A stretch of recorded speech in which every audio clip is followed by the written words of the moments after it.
Hello, a very good evening to you. Welcome to ITV News and Thursday night's calendar. Hello, here are tonight's main stories. A campaign for change. She survived Rotherham's child sex abuse scandal. Now Sammy Woodhouse has brought about a law to protect the children born of rape. Getting this law passed is, for me, the easy part. And now what we have to do is to educate an entire country in recognising, that our children have been victims of this crime. An expensive lesson. Could universities be forced to refund students whose studies and experience were affected by the pandemic? It's not probably what someone 5 years ago would have got.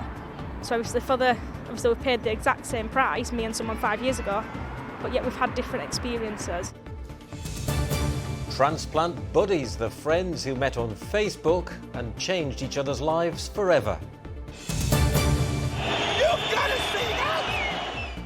And back at the helm, Neil Warnock faces the press as he hopes to take the Terriers out of the relegation zone.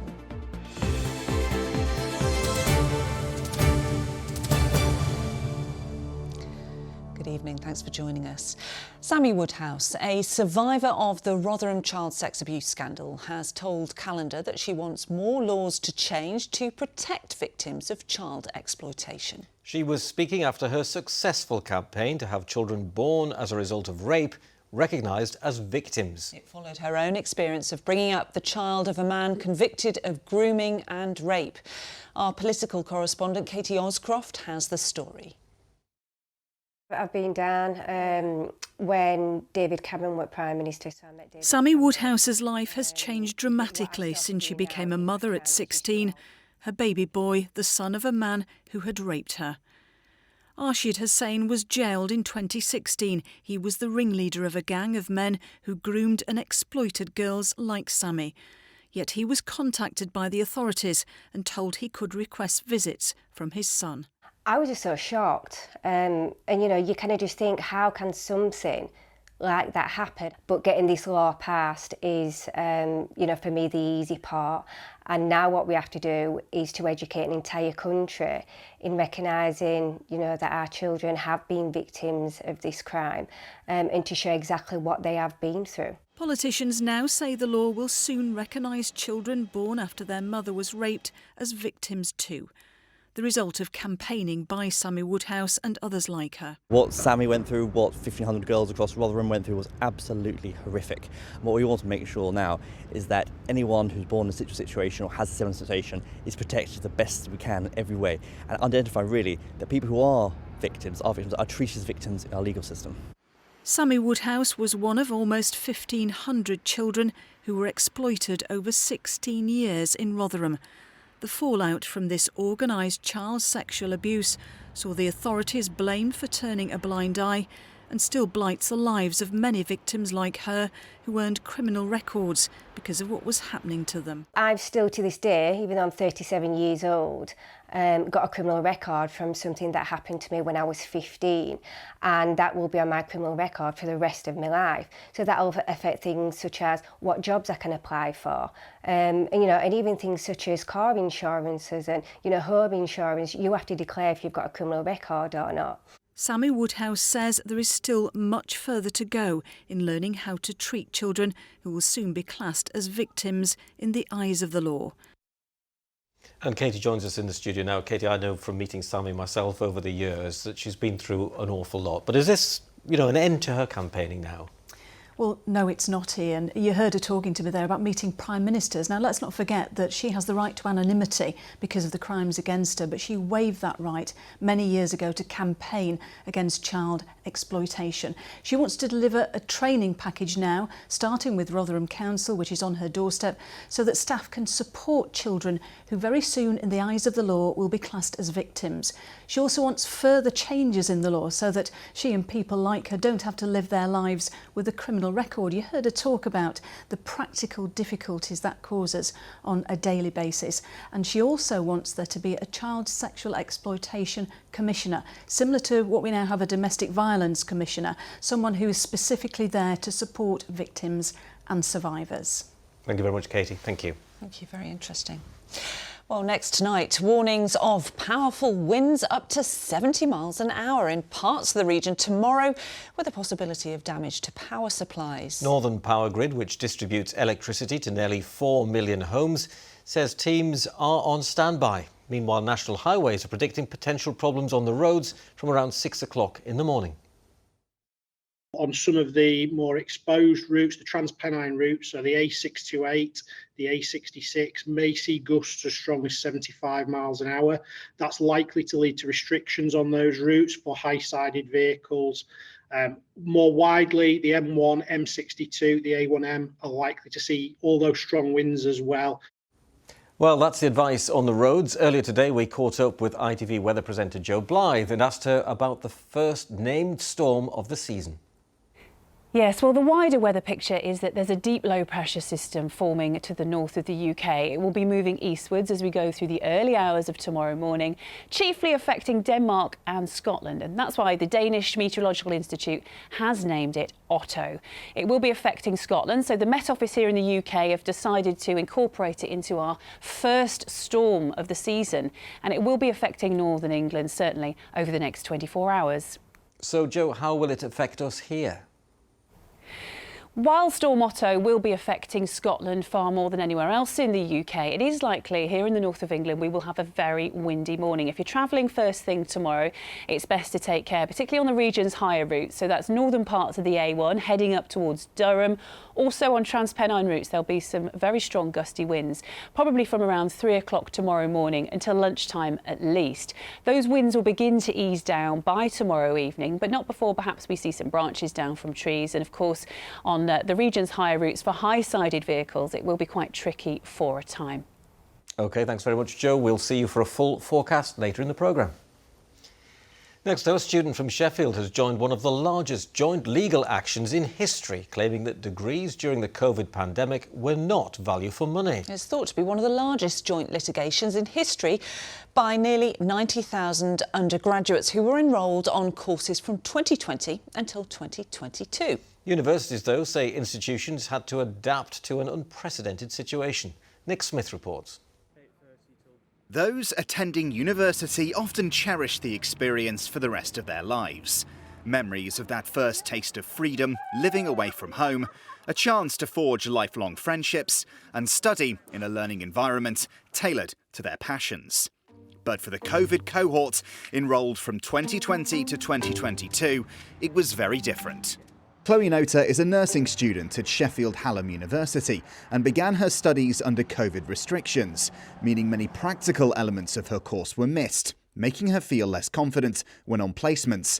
We've still done all the exams, we've still got all the qualifications, but is the teaching as valued? Probably not, 'cause I mean, when we go on placement at the minute, it's sort of a bit like we've not had the right experience to go on placement. Obviously, I'm sort of nearly ready for qualifying now, and I still feel like I've not quite had the full experience. I feel like I've had some experience, don't get me wrong, but it's not probably what someone 5 years ago would have got. So obviously we've paid the exact same price, me and someone 5 years ago, but yet we've had different experiences.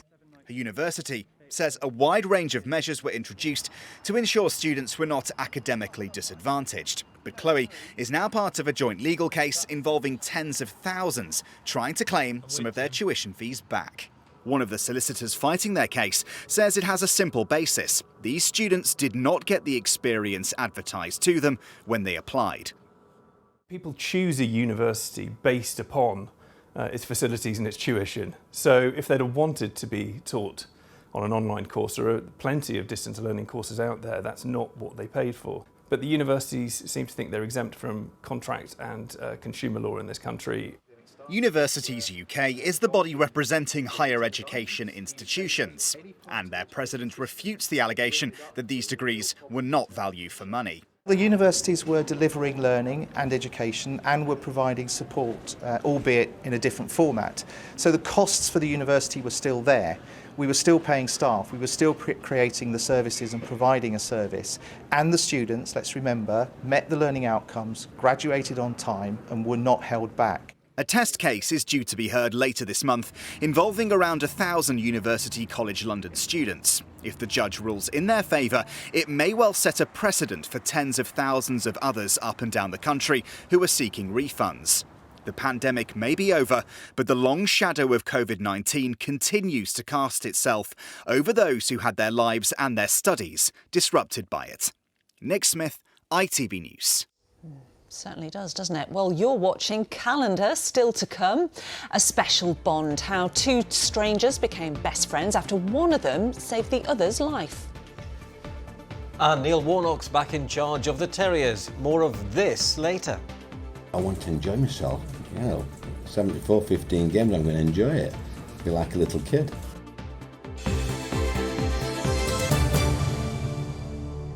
But first, detectives investigating the murder of a man in the Hare Hills area of Leeds have arrested an 18-year-old on suspicion of murder.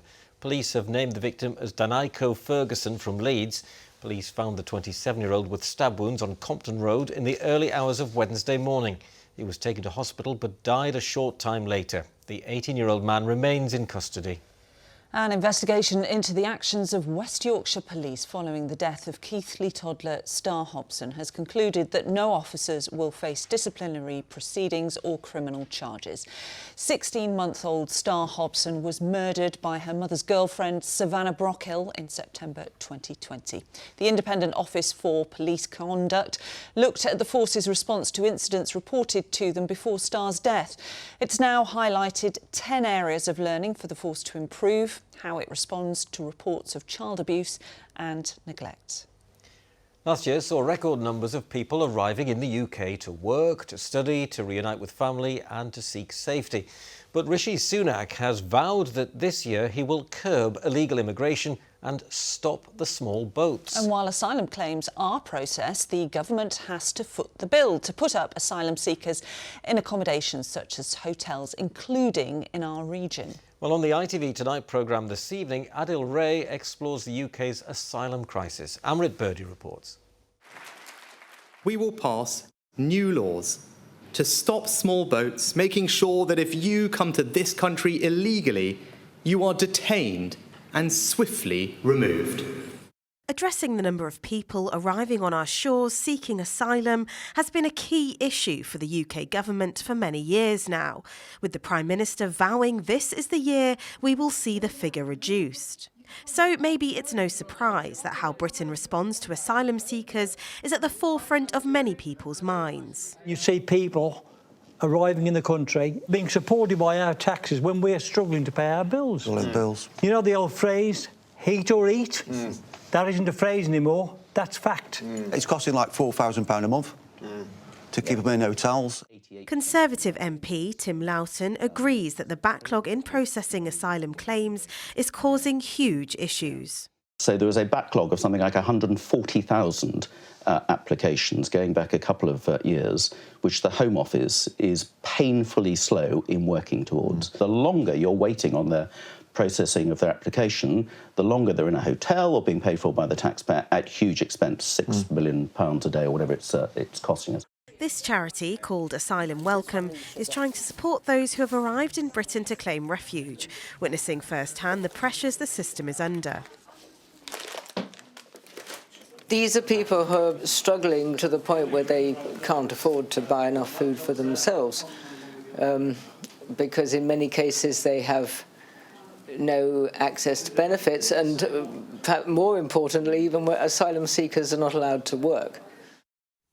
Many asylum seekers wait months or even years for their claim to be processed, receiving less than £10 a week if they're housed in a hotel. The Home Office told us that since 2015, they have offered a place to over 440,000 men, women and children seeking safety. They say they are also developing comprehensive plans to reduce the asylum backlog. There's no doubt immigration will continue to play a huge part in our country's future, with global events like war and climate change forcing a huge movement of people. Amrit Birdie, ITV News. The ITV Evening News continues here at 6:30. Here's a look at what's happening with Mary Nightingale. Coming up on the programme, a major escalation in strike action by nurses. For the first time, NHS staff from emergency and intensive care units announced that they will join the walkouts. We will have all the details. Also ahead, the family of Nicola Bulley plead with the public to stop speculating about her private life, urging the focus to return to finding the missing mother of two. How soaring gas and oil prices help the owners of British Gas make a record profit of £3.3 billion. Plus, the haunting new footage of the Titanic wreckage. Do join me for those stories and more at 6:30. Now, another remarkable story for you now, and a woman from South Yorkshire who says she owes her life to a total stranger after a social media post asking for a kidney donor. Anne Gath was told that she could have to wait for years for a donor, so she posted a desperate plea online for help. She never expected someone she'd never even met, who lived just 10 miles away, would see the post and be the perfect match. Natalie Higgins has the story. Anne Gath and Nicola Hines have the most unbreakable bond. It was a social media post that brought the pair together as part of Anne's desperate search for a living organ donor. Really, until you get to end-stage kidney disease, there's not that much that you can do, and it's quite scary because you feel like your life's not your own. I'd stopped laughing and really getting any enjoyment from life, really. It was just hard just doing what I had to do. Anne has a genetic disorder which caused her kidneys to fail. She had to rely on dialysis. Her rare blood type meant she could have had to wait up to 3 years for a donor. But little did she know that just 10 miles away from her home in Barnsley, Nicola had come across her post, offering a life-changing and life-saving kidney. The emotions upon hearing that news, just made me instantly teary. And I don't know why, because I'd not even met Anne at this stage. She didn't even know who I was. They discovered in November last year that the transplant could go ahead. And just days before Christmas, after a gruelling 4-hour operation, Nicola gave Anne the best gift she could have ever wished for. There are no words that can say thank you enough. There's nothing I feel that I can do other than show Nicola that I'm respecting that gift she's given me. It's still early days for Anne. It's only a couple of months since she received the transplant, but she's on a cocktail of drugs to make sure her recovery goes to plan. The pair are now speaking out to encourage others to become living donors. Living donation is not always spoken about enough, and living donation tends to happen when you know someone within your family. And there are so many people out there that have got a kind heart that want to help someone, and I'd just encourage them to come forward and kind of check out the information on the NHS Living Donation website. It's a match made in South Yorkshire. Anne and Nicola are now inseparable, and a social media post ensures that they remain friends for life. Natalie Higgins, ITV News in Barnsley. What a lovely story, and Anne, I hope you feel better very, very soon. Well, on to the sport now, and a new Super League season is upon us. The Leeds Rhinos get their campaign underway at Warrington tonight. Well, last year was a rollercoaster for the Rhinos. At one stage, they flirted with relegation until Rowan Smith took over midway through the season and guided them to the grand final, where they lost to Wigan. This year, the expectation is to go one further and add the 9th Super League title to their collection. Arif Ahmed reports. There's a relaxed atmosphere around the Leeds Rhinos camp ahead of the new Super League season. Behind the smiles, though, is a steely determination to succeed under head coach Rowan Smith, who's been busy moulding a squad that can dominate for years to come. I think our first choice team will actually be very experienced and not too young, but we do in the squad we have a lot of young players, so I see that as a positive, that we're ready to play well and to win some games right now, but we've also got the next brigade of players in the building hopefully and finding their way when the time's right. With a full pre-season under his belt, Smith has had the chance to implement his style of play on the squad. The players have been told to express themselves on the pitch and play a more expansive and entertaining brand of rugby league. Rowan's the perfect fit for the way Leeds Rhinos plays, because he wants us to not just win games, but to win them in an entertaining fashion, to make the fans come and go, wow, that were a good, and the loads of trick shots and moves that he likes. That it's refreshing, and it's a nice way to play rugby league. One man that knows all about this brand of rugby is new signing Sam Lazzoni. Having worked under Smith as a youngster, it was an easy decision for him to move nearly 10,000 miles from the Gold Coast in Australia to reunite with him. I worked with Ron when I was a kid to go back and, we can still install that friendship, that bridge, we can still cross that bridge and build something. It's pretty cool, and hopefully we can build some memories this year coming. Success is expected at the Leeds Rhinos, and the expectation will be for the squad to be smiling again at the end of the season, celebrating the club's 9th Super League title. Arif Ahmed, ITV News. Well, let's move on to football now, and Sheffield United saw their 13-match unbeaten run come to an end last night. Despite taking an early lead through Ollie McBurney, the Blades became the latest side to fall at the hand of Michael Carrick's resurgent Middlesbrough. After their third goal went, United manager Paul Heckingbottom let his frustrations get the better of him, and he was sent off by the ref. He had to watch the rest of the match from the stands. Elsewhere, Huddersfield's problems mount after another defeat, this time at Stoke, and that result leaves them 4 points from Championship safety. Well, Huddersfield will hope they've already found the man to rescue their season. On Monday, they announced that Neil Warnock had returned for a second spell at the club, 28 years after his first. Incredible. Warnock will be a name familiar to many of you. He's managed 6 different clubs in our region, including Sheffield United, Leeds and Rotherham. Well, this evening he's been speaking at a press conference down at Huddersfield's training ground. Chris Dawkes was there, of course. He joins us live. Good evening, Chris. What did Neil have to say? Yes, well, I'm exhausted, actually. He's been talking for over an hour, Neil Warnock, at that press conference. I've just come out now to speak to you guys about it. As you'd imagine, he's very charismatic, great entertainment in that press conference. He actually said that his wife, Sharon, had convinced him to take the job. What that says about their relationship, I'm not too sure. He also spoke about the predicament that Huddersfield Town, of course, find themselves in. He joked that he'd have to be an idiot to take this job until the end of the season. But he said, luckily, I am that idiot. The question that I asked him is, why would anyone at the age of 70 want to get back into such a stressful job as football management?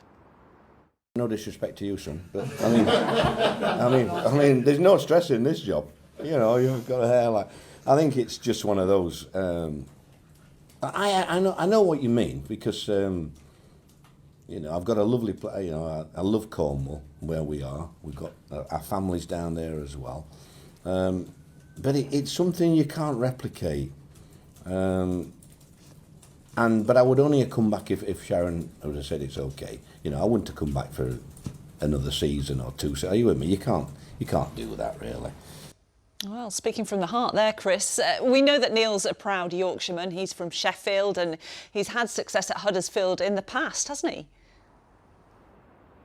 He certainly has, yeah. He was here between 1993 and 1995. In that time, just 2 seasons, he had 2 trips to Wembley, successful in one of them, promotion in the playoffs back to what was then the old First Division.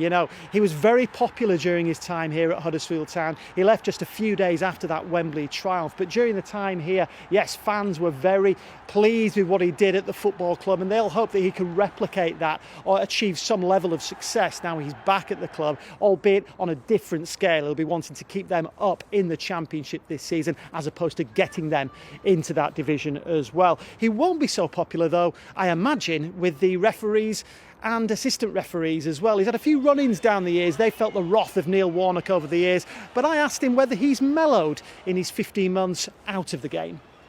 Well, I don't think a manager changes. It would be nice. I know I'm not perfect, and I know that some people, don't like me or what I am. Are you with me? But I'm not going to change now, am I? But you won't be holding back on Saturday if a referee gives the wrong decision? No. I try not to shout as much, but I'm sure I will be vociferous.